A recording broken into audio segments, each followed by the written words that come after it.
Hello everybody, welcome back to yet another video of FikarNot.com, now FikarNot from studies.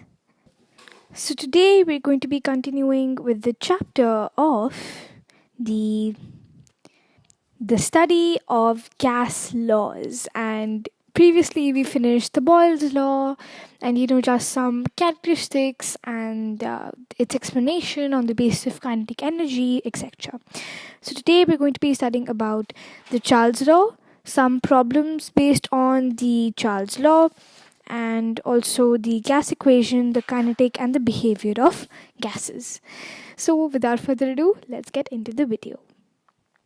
Alright, Jacques Charles studied relation between temperature of a gas and its volume.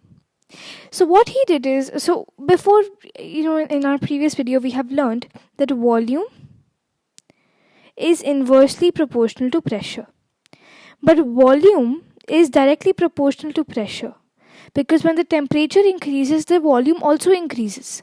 Right? So volume is directly proportional to temperature.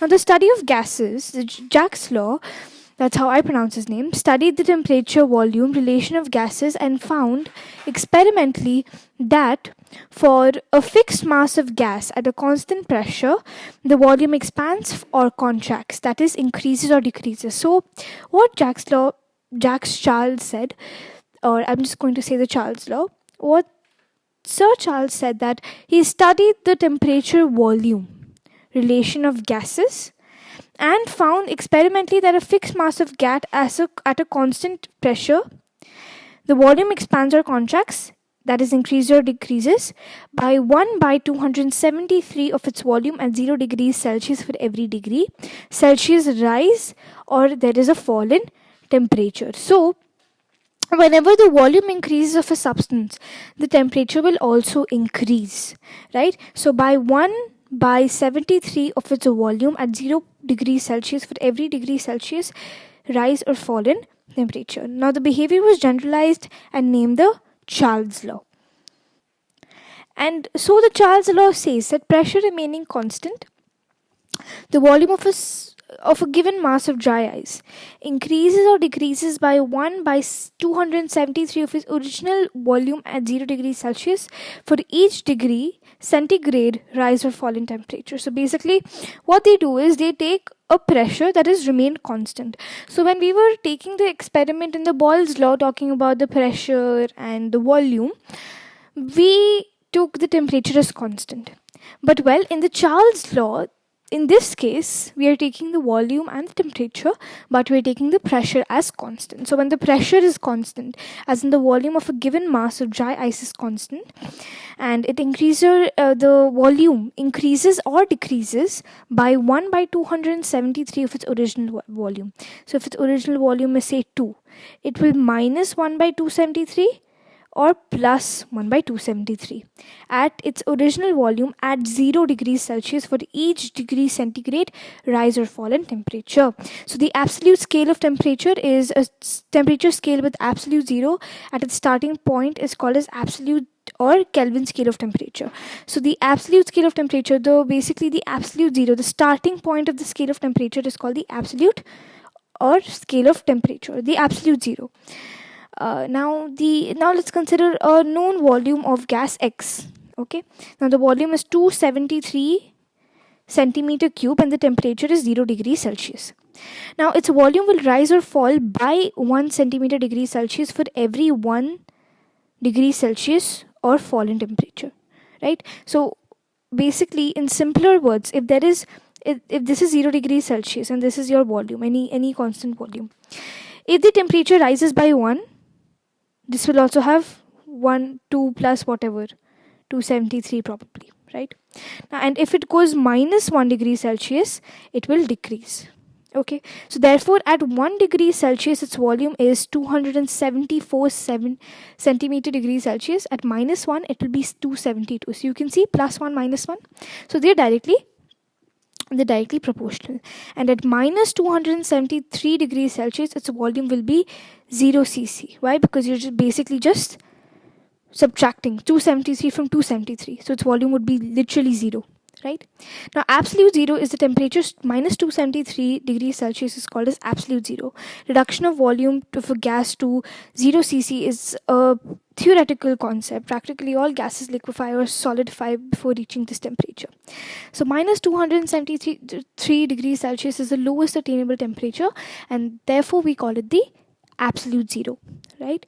Now, the reduction of volume of a gas to 0 cc is only a theoretical concept, and practically all gases liquefy or solidify, and there are very less gases that can actually reach this type of temperature, because they basically just fall apart, right? They either fall apart or hardly they'll make it to this temperature. Then the absolute scale is the new temperature scale, but it's 0 at minus 270 degrees Celsius, and at each degree equal to 1 degree on the Celsius scale is called as absolute or Kelvin scale of temperature. Okay.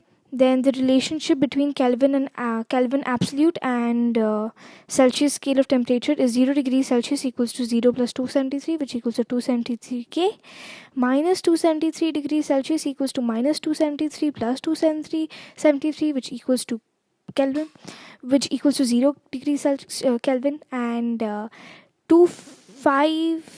25 degrees Celsius equals to 25 plus 273. So whenever you want to find anything in Kelvin, you add 273, you subtract 273, you do something like that, right? So if your temperature is 0 degrees Celsius, in Kelvin it would be 273. If your temperature is minus 273, your temperature in Kelvin would be 0. Now, if your temperature is 25 degrees Celsius, in Kelvin it would be 298. You're adding 273 to it, as you can see over here. Now, all temperatures on the Kelvin scale are in positive figures, and they are indicated by T with no degree sign written. Alright? So, after reading all of this, the Charles law can also be defined as pressure remaining constant. The volume of a given mass of dry ice is directly proportional to its absolute Kelvin temperature, right? And A is basically just the mass, right? So, V, A, T. T, as we just read, it is Kelvin. At constant pressure, remember this. So consider a given mass of dry gas X at temperature T1 and volume V1. Basically the same thing. So according to Charles' law, V1A T1 or V1 by T1 equals to K.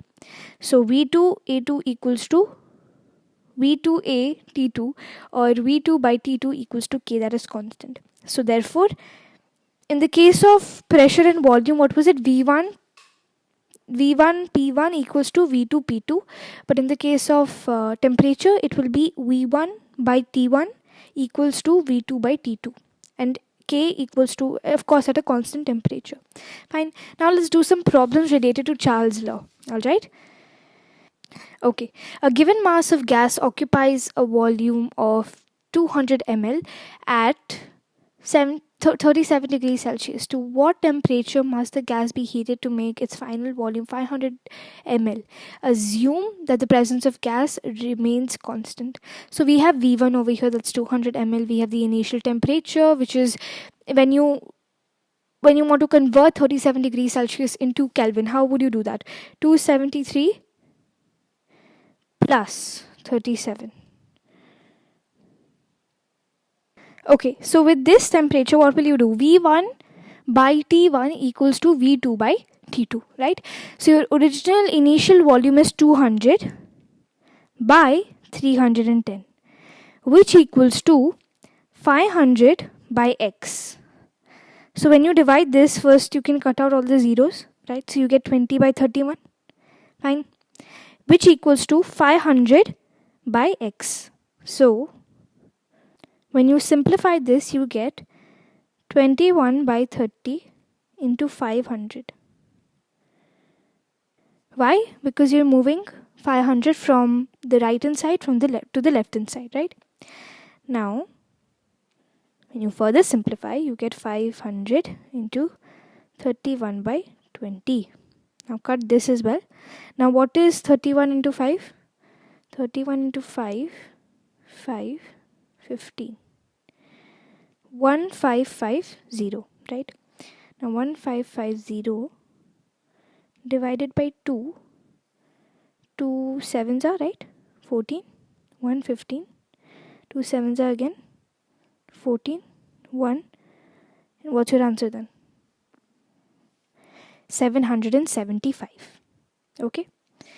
So 775 is our answer. So should I leave it over here? No, right? I would convert it to Celsius now.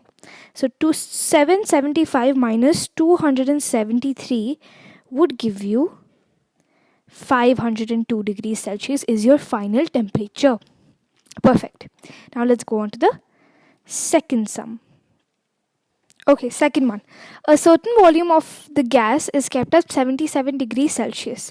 When the temperature is decreased by 20 degrees Celsius, the gas occupies a volume of 900 ml. What was the initial volume of the gas? Pressure is constant. Okay. So first, always remember, whenever you're getting questions like this, always remember to first convert degrees Celsius to Kelvin. Okay. So first we have 77. So we're adding 273 plus 77, which gives you nothing but 350K. First one. Then the second one is 20 degrees. So 273 plus 20, which gives you 293. Okay. But one thing to note over here is when the temperature is decreased by 20 degrees Celsius. So what will you do in this case? 77 minus 20. So step number 1 was always convert Celsius into Kelvin. But step number 2 is make sure your sum or whatever values you're taking is right. Like in this case, first we had to subtract this. We'll get the value as 57. Now when we add 273 by 257, we'll get our final value, final done value, right? So it becomes 3 and 3, 330. Okay. So our first value, that's volume 1, it's a certain volume. So we don't know. So we'll make it x. Now x by 350 equals to 900 by 330. Let's cut these values. Let's move this over here. And what will we get? 990 into 350 by 300. Cut. Then just add 99 into 35 divided by 3 and you will get your answer in decimals. So don't worry about that. And your final value, since it's only volume, you won't have to convert it into anything. So your final volume will be 954.54 ml. Alright. Now let's go on to the third question. 450 ml of oxygen gas is collected at 27 degrees Celsius. If for a particular use the volume has to be reduced to 1/3 of its original value, find the temperature to which the gas has to be cooled. Pressure is constant. Okay. So the first step is let's convert the Celsius to Kelvin. Fine. Second step, is there anything that we're missing out when we're converting? No. Okay.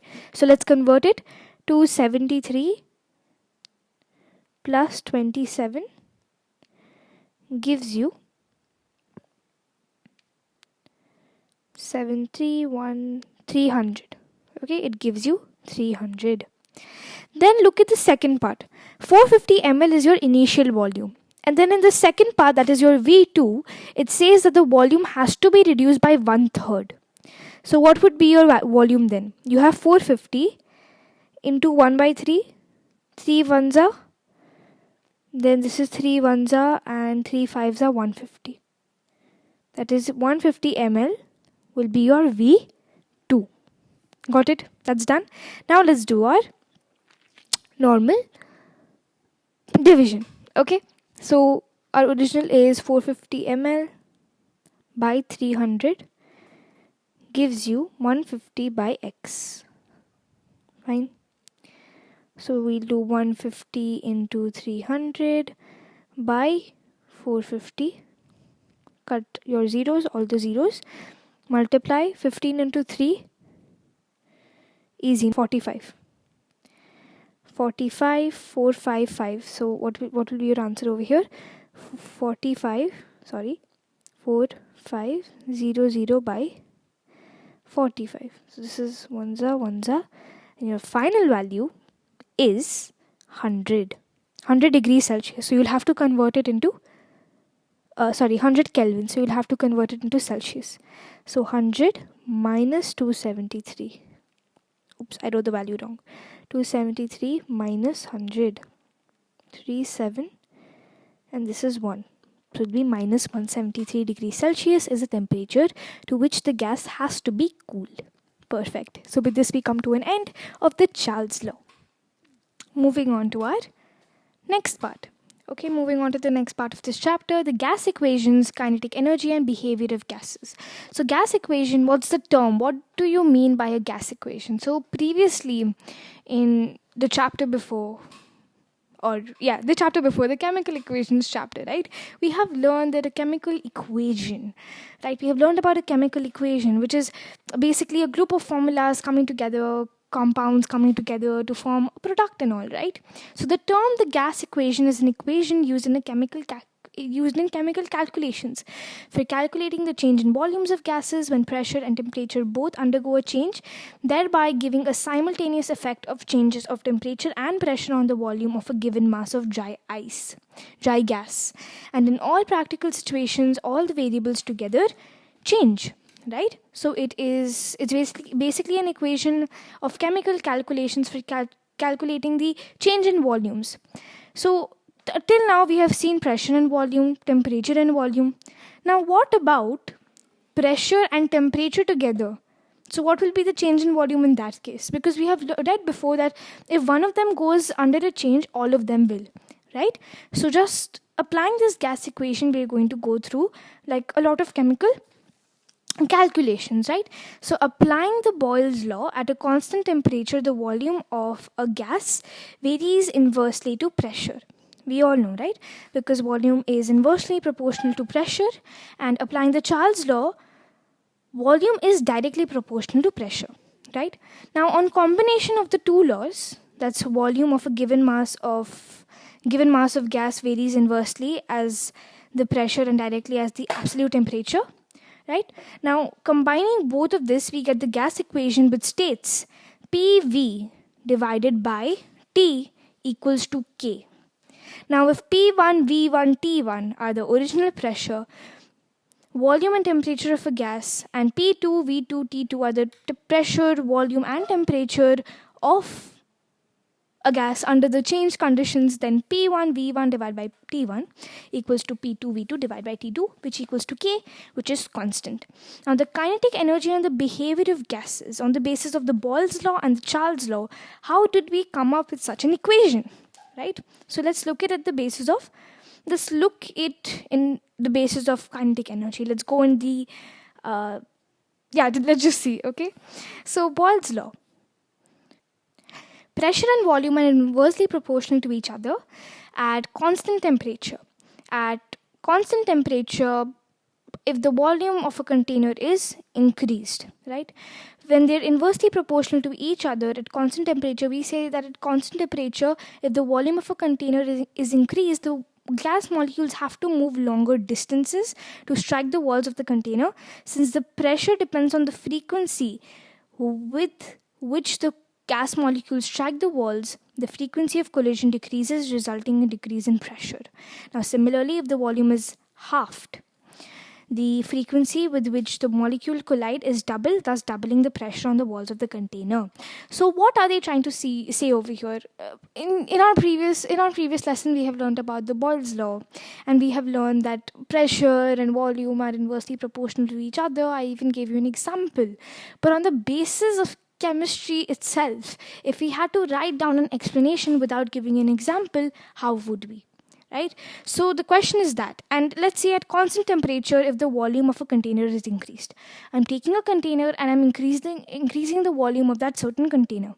Now, the gas molecules have to move longer distances to strike the walls of the container, of course, because if its volume is increased, we all know that gas molecules, they also possess kinetic energy, and they have a lot of space to move from here to there. So if the volume is increased, they will strike the walls of the container.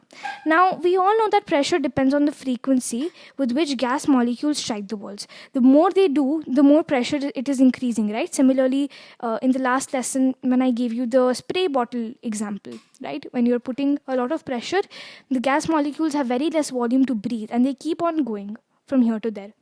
And pressure is basically the frequency at which they collide with the walls, and basically they strike the walls. Okay.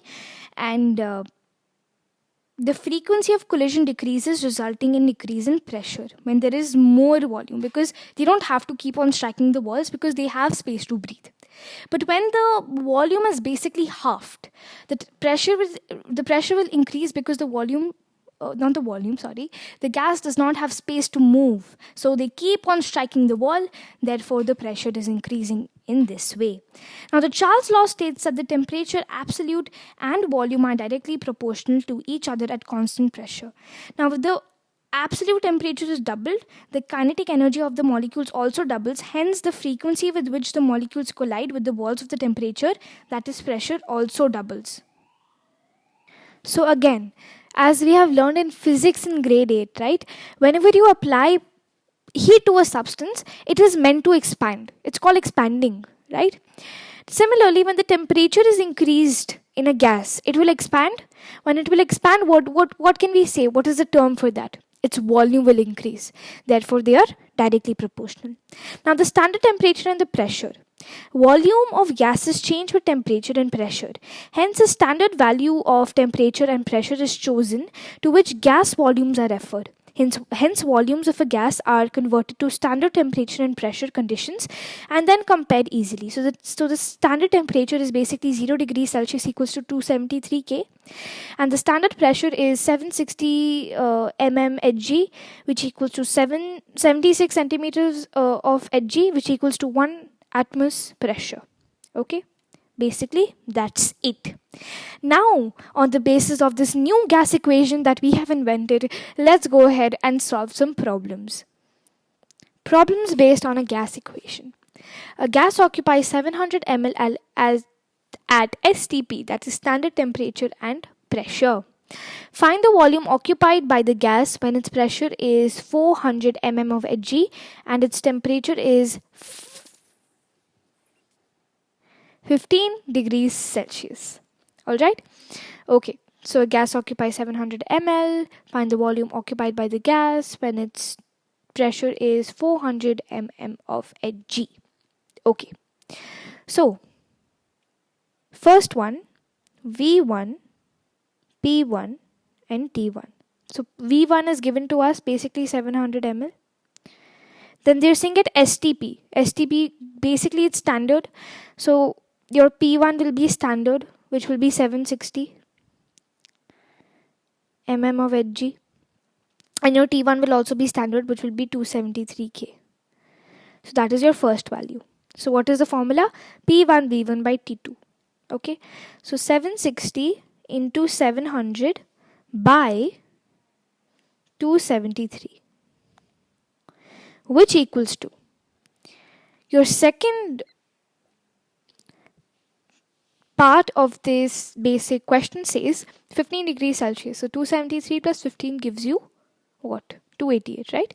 So 400 x by 273. Sorry, 288. I'm extremely sorry. 288. Okay. Now when we solve all of these equations together, first solve this part of the equation. Then move this over there, basic linear equations. And then in total, you will get x equals to 1403.07 ml. Perfect.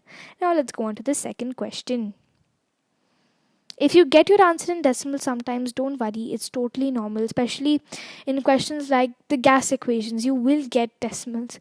So in fact, since we have discussed all the three questions for the previous two previous two pages, that's the Charles law and the Boyle's law, I'll give you these two questions as homework. Solve them and post your answers in the comment section below. Alright. Now, since the gas equation is comparatively a little more harder just on the basis of more calculations, all the problems that are given to you, please post it in the comment section below. And if you have any doubts, again post it in the comment section below. I'll be more than happy to solve them. And with this, we come to an end of this chapter. I hope you all understood this chapter, and like, share, subscribe to FikarNot.com. Bye.